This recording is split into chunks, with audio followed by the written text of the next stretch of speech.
Hello friends, चलिए कुछ बात करते हैं हम लोग हीट एक्सचेंजर की कहानी।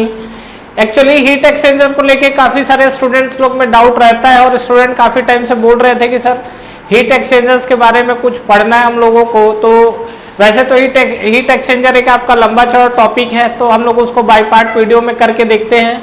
तो जो हम लोग हीट एक्सचेंजर देख रहे हैं बेसिकली आपका HMT heat and mass transfer का पार्ट है। और अगर आप लोग देखें तो ये SSC JEE के सिलेबस में तो मेंशन नहीं है, लेकिन एक साल एग्जाम में क्वेश्चंस पूछा हुआ है HMT से। दूसरा चीज, अगर आप PSUs की तरफ मूव करते हैं तो यहाँ पर आपको हीट एक्सचेंजर्स पे दिखेगा। बेसिकली हम लोग हीट एक्सचेंजर्स के अंदर क्या क्या पढ़ते हैं, हम लोग वहां पर हीट एक्सचेंजर्स के अलावा अगर आपको याद हो तो parallel flow heat exchanger, counter flow heat exchanger, याद आया, रेकुपरेटर टाइप का heat exchanger, direct contact type, direct transfer type, regenerative type, ये सब पूरे जो टाइप्स है ये सब के बारे में भी हम लोग पूरा बात करेंगे।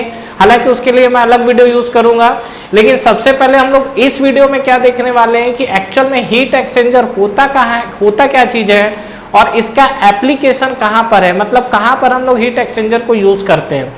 और हीट एक्सचेंजर जो बनने की कहानी थी वो क्या थी, देखिए सबसे पहला चीज जो हीट एक्सचेंजर बनाने के पीछे का कंसेप्ट है, बहुत ही बेहतरीन कंसेप्ट। इसका मेन मोटो था कि जो वेस्ट अमाउंट ऑफ एनर्जी जा रही है, वेस्ट अमाउंट ऑफ एनर्जी का मतलब हीट ही बेसिकली ज्यादातर होता है, क्यों ना हम एक काम किया जाए कि उस हीट को यूज कर ले। अब बात है कि क्या हम उस हीट को डायरेक्ट यूज कर सकते हैं। जैसे एग्जांपल्स के लिए मान लीजिए, एक एग्जांपल आप ये ले सकते हो कि एक एग्जांपल जो किचन उचन में मान लीजिए आप घर में मान लीजिए खाना बना रहे हैं, ठीक है। तो ये आपने घर में खाना बनाया, तो ठीक है पानी गर्म कर रहे हो, तो जब पानी गर्म कर रहे हो तो आप जो हीट दिए हो, क्या ये हीट जो है ये 100% यूटिलाइज कर लेता है क्या पानी को गर्म करने में? नहीं, डेफिनेटली यहाँ से क्या होता है, जो हीट है वो कुछ हीट सराउंडिंग में जाती है। तो ये तो आपको मैंने एक छोटा सा पार्ट बताया कि जब आप घरों में क्या करते हैं, पानी गर्म करते हैं, खाना बनाते हैं, सब्जी भाजी बिरयानी जो भी बना रहे हो, उसमें जो हीट जाती है वो हीट जाके सराउंडिंग में वेस्ट हो जाती है। तो ये तो आपका क्या होता है, बहुत ही स्मॉल अमाउंट ऑफ हीट होती है, इसलिए क्या है उतना हम लोग यूटिलाइज नहीं कर पाते हैं। लेकिन जब हम लोग पावर प्लांट वगैरह में जाते हैं तो वहां पर भी क्या है, पावर प्लांट में एक बेसिक फंक्शन क्या होता है पावर प्लांट में, अगर आपको याद हो तो यहाँ पर देखिए कहीं ना कहीं ये होता है हमारा बॉयलर, बॉयलर से फिर हम लोग यूज करते हैं टरबाइन, टरबाइन से हम लोग यूज करते हैं कंडेंसर, और कंडेंसर से फाइनली हम लोग यूज करते हैं पंप। तो इस तरीके से आपका क्या है चलता रहता है। तो एक्चुअली क्या है, यहाँ पर हम लोग जो हीट करते हैं तो हम लोग का नॉर्मल एटमॉस्फेयर रहता है तो पानी 100 डिग्री सेल्सियस पे बाउल हो जाता है। लेकिन अगर आप इस बॉयलर के अंदर का टेम्परेचर देखोगे तो ये आपका अबव द, अब क्रिटिकल टेम्परेचर याद है वाटर का कितना होता है, 373.16 डिग्री सेल्सियस, उससे भी ऊपर, मतलब ये करीब 400 450 डिग्री सेल्सियस पे रहता है। तो क्या है कि जब देखिए इसको हीट करते हैं तो डेफिनेटली इसको हीट कैसे किया जाता है, यहाँ पर हम लोग कोल जलाते हैं। तो कोल जलाते हैं तो क्या होगा, जब ये जलेगा तो ये धुआं फेंकेगा, ऐश कंटेंट जो फ्लाई ऐश गैसेस होते हैं।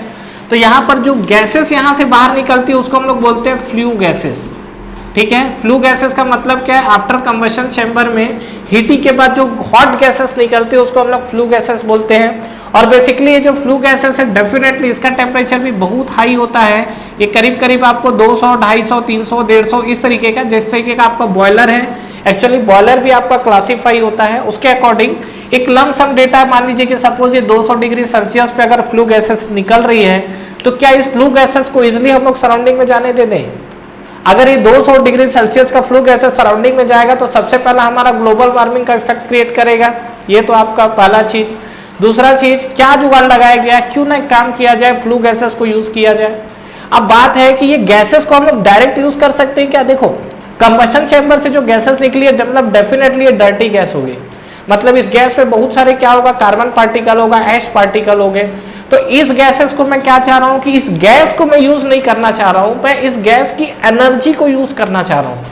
मतलब यहां पर सीधा सीधा बात यह है कि जो फ्लू गैसेस है, फ्लू गैसेस के पास 200 डिग्री सेल्सियस का टेम्परेचर है, तो हम क्या करें कि फ्लू गैसेस तो बाहर निकल जाए, कोई दिक्कत नहीं है, लेकिन जो 200 डिग्री सेल्सियस वाला टेम्परेचर है ना, इस टेम्परेचर को हम लोग यूटिलाइज कर लेते हैं।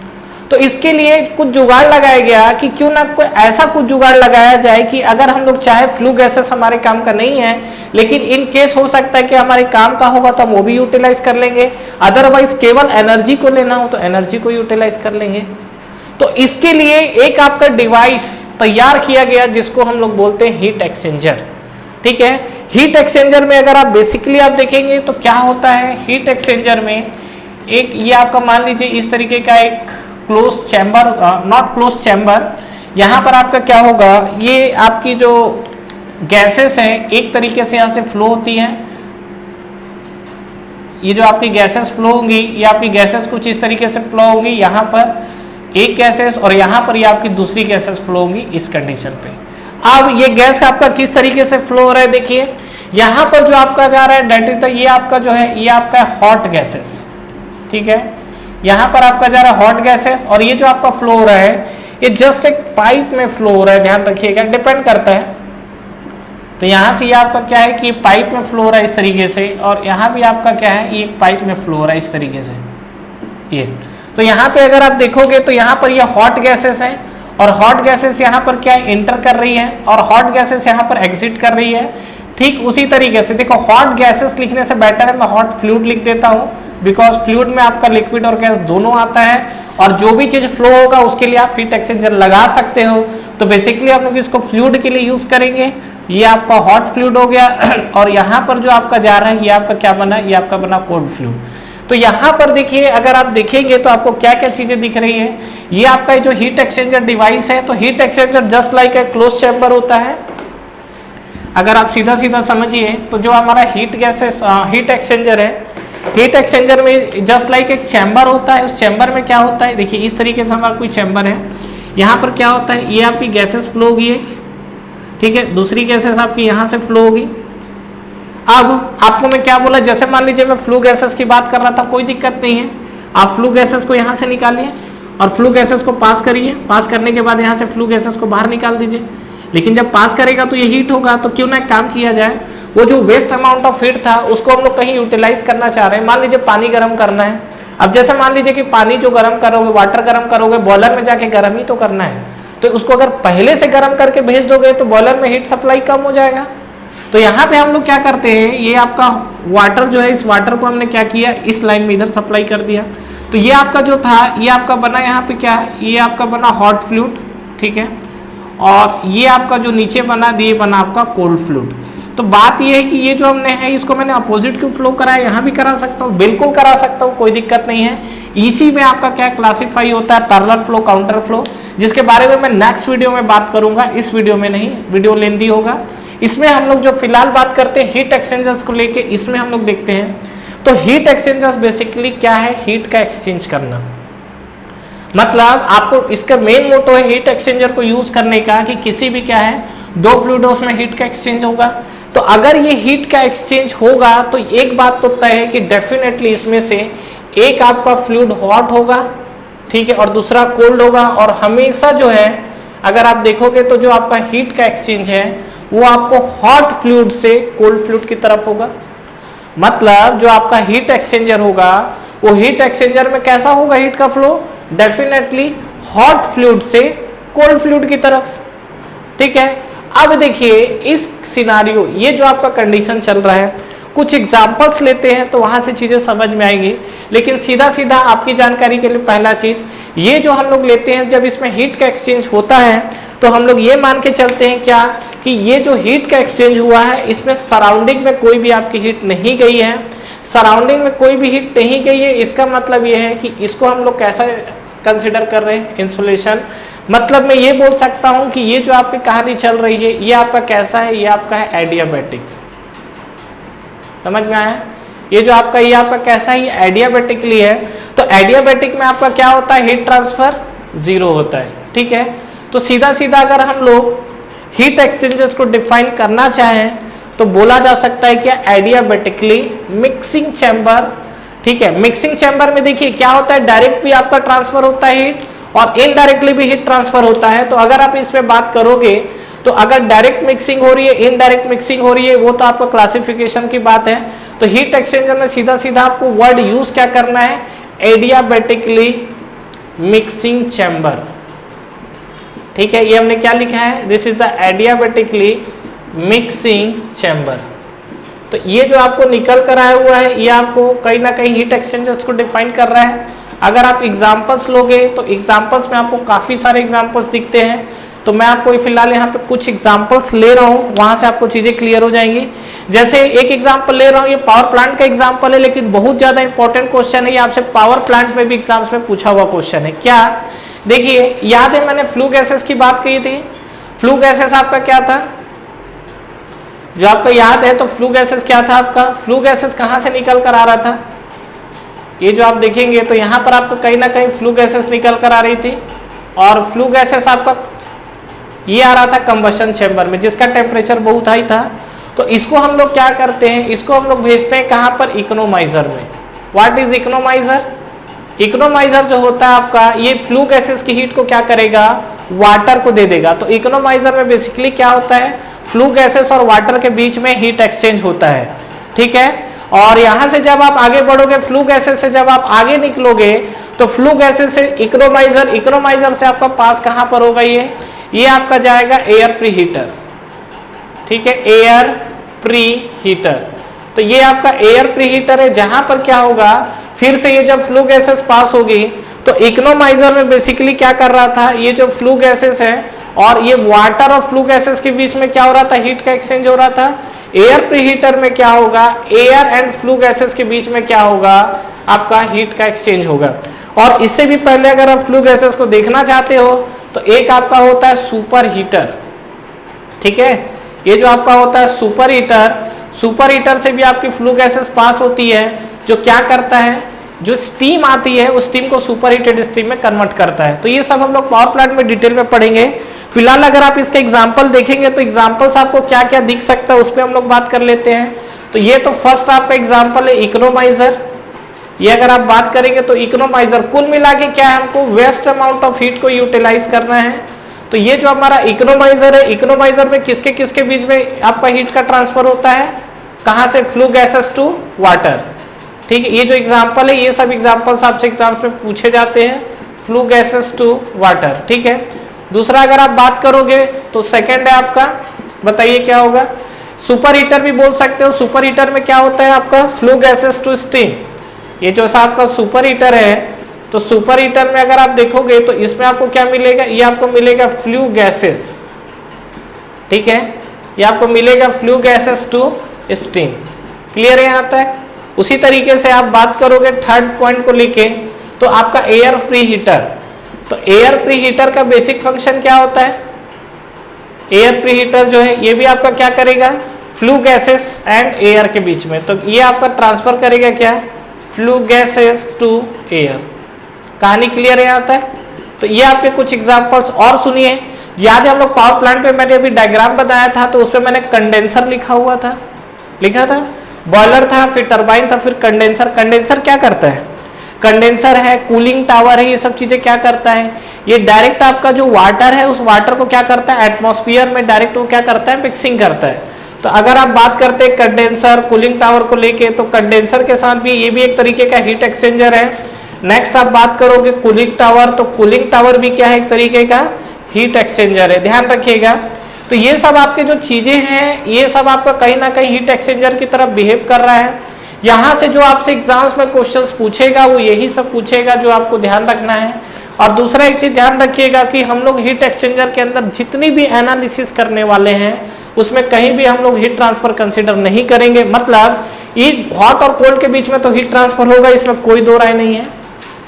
ये आपका हॉट है तो हॉट से आपका कोल्ड की तरफ क्या होगा, हीट ट्रांसफर होगा, ये तो इसमें कोई दो राय नहीं है। लेकिन इसमें जो एडियाबैटिक प्रोसेस है तो हीट ट्रांसफर आपको क्या मिलेगा, बाहर का, मतलब जो भी हीट का इंट्रैक्शन हो रहा है वो अंदर हो रहा है, बाहर की तरफ आपकी हीट क्या होनी चाहिए, नहीं जानी चाहिए, ठीक है। तो ये आपका जो था ये हीट एक्सचेंजर को लेके था। तो अगर मैं इसमें बात करूं तो सीधा सीधा देखिए, पहला चीज, एक चीज और देखो, ये ओपन सिस्टम है कि क्लोज सिस्टम है। ये अगर मैं बात करूं तो ये ओपन है कि क्लोज है, डेफिनेटली फ्लो हो रहा है, मास का इंट्रैक्शन चल रहा है डेफिनेटली, तो ये आपका क्या बनेगा, ओपन सिस्टम बनेगा। तो इसके अंदर का अगर मैं एनालिसिस करना चाहता हूं तो मैं क्या इसमें स्टडी फ्लो एनर्जी इक्वेशन लगा सकता हूं। क्या बोला था मैं, स्टडी फ्लो एनर्जी इक्वेशन हम लोग कहां पर यूज करते हैं, always applicable in the open system. तो यहां पर आप लगाइए स्टडी फ्लो एनर्जी इक्वेशन और देखिए आपको क्या मिलता है। क्यों लगा रहा हूं, क्लियर है ना, ध्यान रखिएगा। हम लोग स्टडी फ्लो एनर्जी इक्वेशन हमेशा क्या करते हैं, ओपन सिस्टम के अंदर लगाते हैं। तो एक बार अप्लाई करते हैं और देखते हैं क्या रिलेशन आपका निकल कर आता है। तो यहां पर देखिए apply steady flow energy equation, हम लोग एज्यूम किए कि फ्लो हमेशा ऑलवेज कैसा चल रहा है, स्टडी। पूरे के पूरे चैप्टर्स में ही हमारा जो फ्लो रहेगा पूरे हीट एक्सचेंजर में वो कैसा रहेगा, स्टडी फ्लो रहेगा। तो अगर आप इस पे बात करेंगे तो देखिए क्या दिखेगा, बताइए स्टडी फ्लो एनर्जी इक्वेशन क्या निकल कर आता है, H1 प्लस C1 का स्क्वायर बाई 2, याद है ना, प्लस GZ1 डिवाइड बाई 2000 और 1000 नहीं ले रहा हूं क्योंकि कोई न्यूमेरिकल डेटा मुझे पुट नहीं करना है, plus del of Q equal to क्या मिलेगा यहाँ पर H2 प्लस C2 का square by 2 plus GZ2 plus del of W।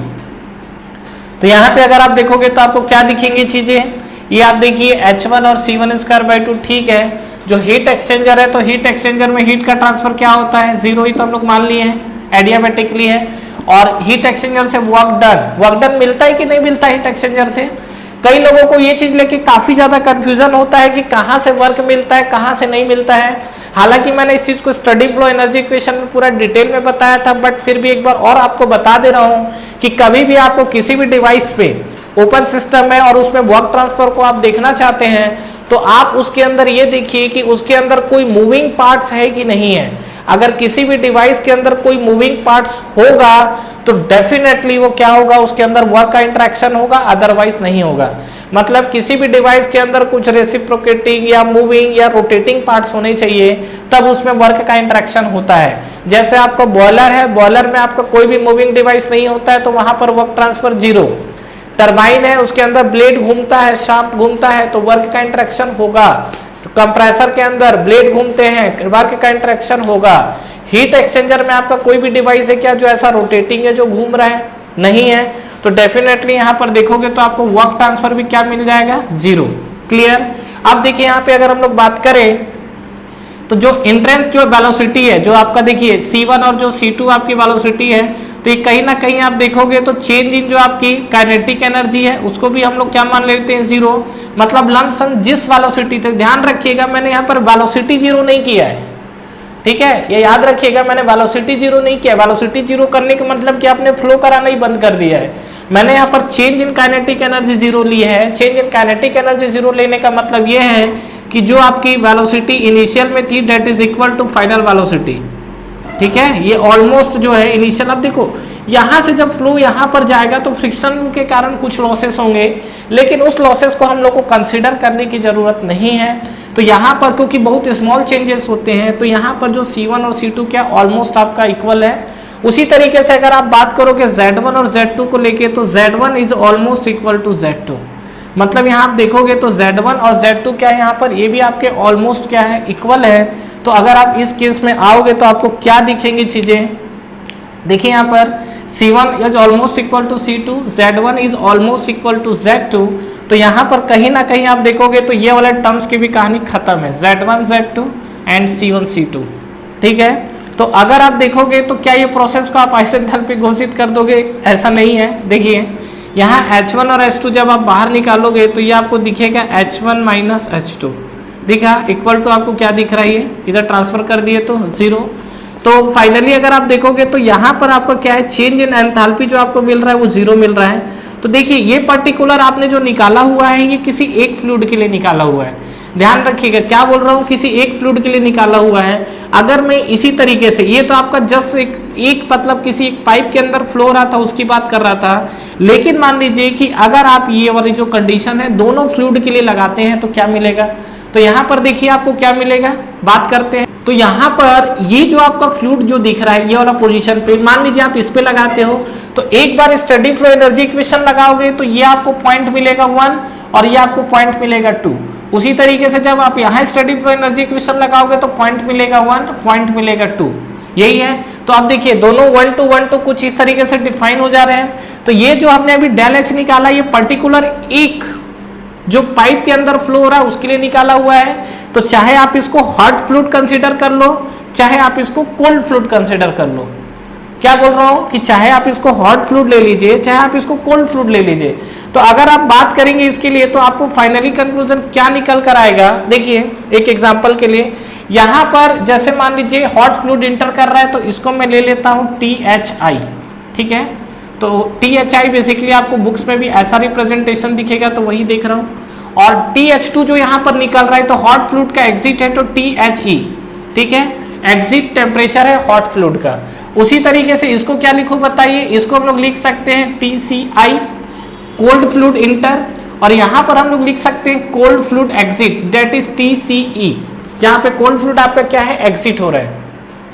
तो यहां पे अगर आप आओगे तो आपको क्या मिलेगा, ये जैसे हमने निकाला है एक फ्लूइड के लिए निकाला है, तो मान लीजिए कि सपोज अगर आप निकालते हो तो ये आपको जो चेंजेस दिख रहा है, तो फाइनली देखो ये वाला टर्म्स तो पूरा का पूरा कहानी खत्म है, आपको जो दिखा वो डेल एच वाली कहानी दिखी है। तो क्या मैं ऐसा लिख सकता हूं क्या कि ये जो आपका जितना एंथैल्पी, अगर आप देखोगे तो हीट लॉसेस तो हो नहीं रहे, तो जितना एंथैल्पी यहाँ ड्रॉप होगा उतना एंथैल्पी इसका राइज होगा। ये जो है आप देख लो स्टडी फ्लो में भी डेल एच इक्वल टू 0 आया ना, डेल एच इक्वल टू 0 आने का मतलब जो चेंज इन एंथैल्पी वो 0 हो गई है, तो इसकी एंथैल्पी जो कम हुई वही एंथैल्पी इसकी बढ़ेगी। तो हम लोग यहां पर ये भी लिख सकते हैं क्या, एंथैल्पी राइज।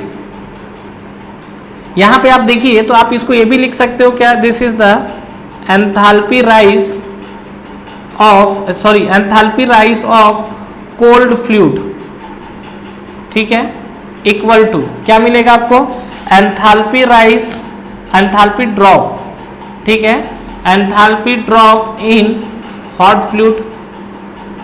जो आपका एंथैल्पी ड्रॉप है हॉट फ्लूइड, मतलब जो आपका एंथैल्पी कोल्ड फ्लूइड की जो एंथैल्पी बढ़ रही है यही इक्वल होगा आपका हॉट फ्लूइड की जो एंथैल्पी क्या हो रही है, ड्रॉप हो रही है।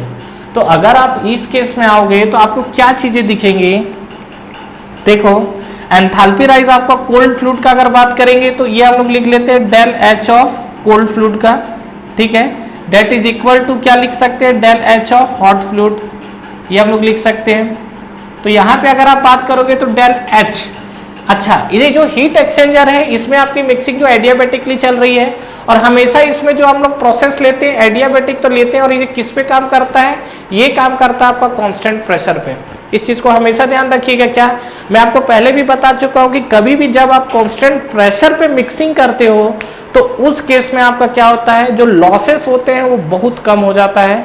तो कभी भी जो मिक्सिंग के लिए हम लोग थ्योरेटिकल इवन प्रैक्टिकली भी हम लोग कोशिश ये करते हैं कि जब भी आपकी मिक्सिंग हो तो उसके अंदर जो प्रेशर, वो प्रेशर हमेशा कैसा रहना चाहिए, कांस्टेंट रहना चाहिए। तो बात हम लोग यहाँ पर कर रहे थे हॉट फ्लूइड और कोल्ड फ्लूइड को लेके।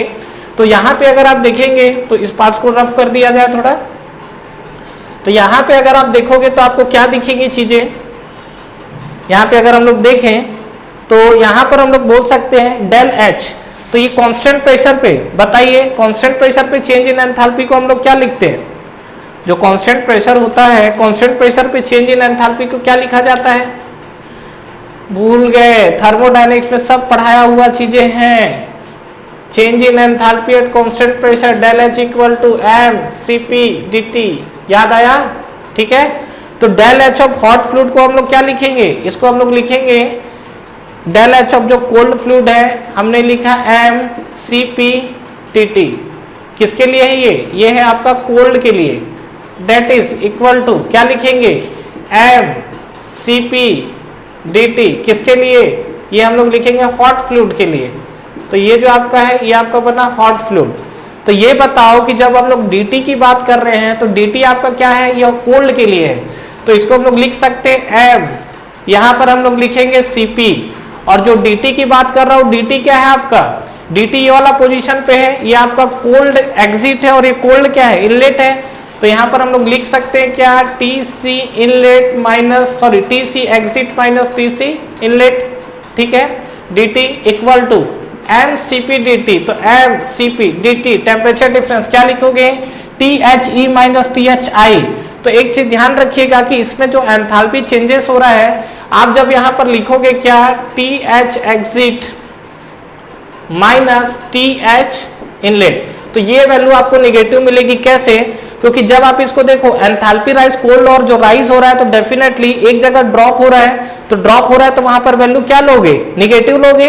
ये वाला जो पोर्शन है वो क्या लोगे, वैल्यू, ये आप लोगे वैल्यू को निगेटिव, तो ये भी आपकी वैल्यू आएगी निगेटिव। और देख लो जब आप इसको सॉल्व करोगे तो TH एग्जिट तो कम हो जाएगा ना अब इनलेट से, तो ये वाला जब माइनस बाहर निकल कर आएगा तो फाइनली आपको क्या दिख रही है चीजें, ये आपको दिखेगा MCP, ये आपको दिखेगा TC exit minus TC inlet equal to ये आपको दिखेगा M, ये आपको दिखा CP और इसको हम लोग लिखेंगे THI minus TH of exit.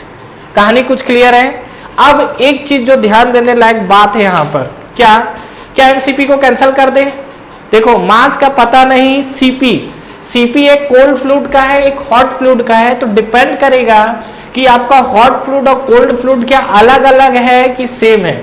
अगर ये फ्लू गैसेस है और ये वाटर है तो उसके ऊपर डिपेंड करेगा।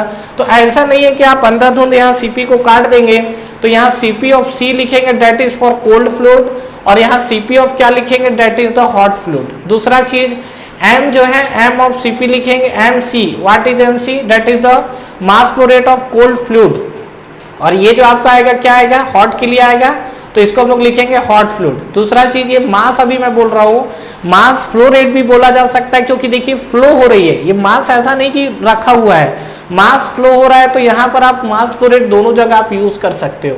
तो कहीं ना कहीं आपको ये रिलेशन जो दिख रहा है, ये रिलेशन आपका निकल कर आया हुआ है और ये आपका क्या है, हीट एक्सचेंजर्स के अंदर यूज होने वाला इक्वेशन है। Thank you very much for watching this video. Friends इस वीडियो को लाइक करिए, ज्यादा से ज्यादा फ्रेंड्स के साथ शेयर करिए और इस चैनल को सब्सक्राइब करना ना भूलें और बेल नोटिफिकेशन जरूर प्रेस करिएगा, जिससे जो भी लेटेस्ट वीडियो अभी आ रहे हैं और जो भी आपके वीडियोस अपलोड हो रहे हैं वो आप तक पहले पहुंचे। और फ्रेंड्स हमारा टेलीग्राम चैनल भी है जिसको आप ज्वाइन कर सकते हैं, जिसका लिंक नीचे आपको डिस्क्रिप्शन में और फर्स्ट कमेंट बॉक्स पे मिल जाएगा। तो ठीक है फ्रेंड्स, तैयारी करते रहिए। Wish you all the best.